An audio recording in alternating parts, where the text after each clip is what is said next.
Mon envie de créer est venue avec cette simple question. Comment est-ce qu'ils font au cinéma pour faire tel ou tel effet?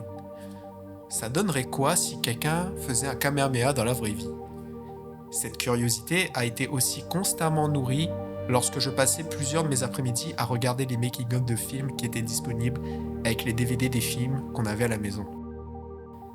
Puis ça s'est poursuivi sur Internet, grâce à ce monsieur, Andrew Kramer, qui a créé le site le plus connu de tous les artistes VFX d'Internet, Video Copilot, une mine d'or pour apprendre à faire des effets visuels en autodidacte. Et c'est avec toutes ces petites ressources que j'ai fait mes premières armes avec les logiciels de montage et de VFX. J'avais aucune idée si c'était la bonne façon de faire, mais je le faisais. Parce que ça m'amusait de juste le faire. Moche ou pas, c'était pas ça qui était important. Je les faisais vraiment pour moi, pour m'amuser, comme un jeu vidéo. La récompense, c'était de l'avoir fait.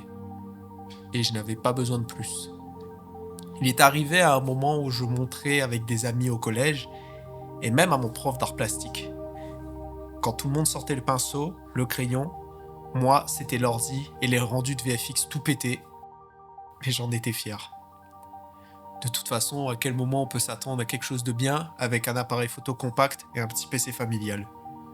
Mais ça y est, j'étais lancé. Et c'est parti pour apprendre à faire des affiches sur Photoshop, puis à faire des montages de mes sessions de jeu où je doublais par-dessus. J'ai essayé plein de trucs. Et au fil des années, j'ai cultivé cette passion. Je ne me suis jamais arrêté. J'avais le nez en plein dedans. Même si je galérais à plusieurs moments, même si c'était dégueulasse, pas grave. J'ai pas arrêté. Et à un point où je me suis retrouvé à quitter l'île d'où je viens pour aller all-in pour faire des études en 3D. Loin de la famille, aucune idée si ça allait marcher, si ça allait finalement me convenir, mais au bout du compte, ça a payé.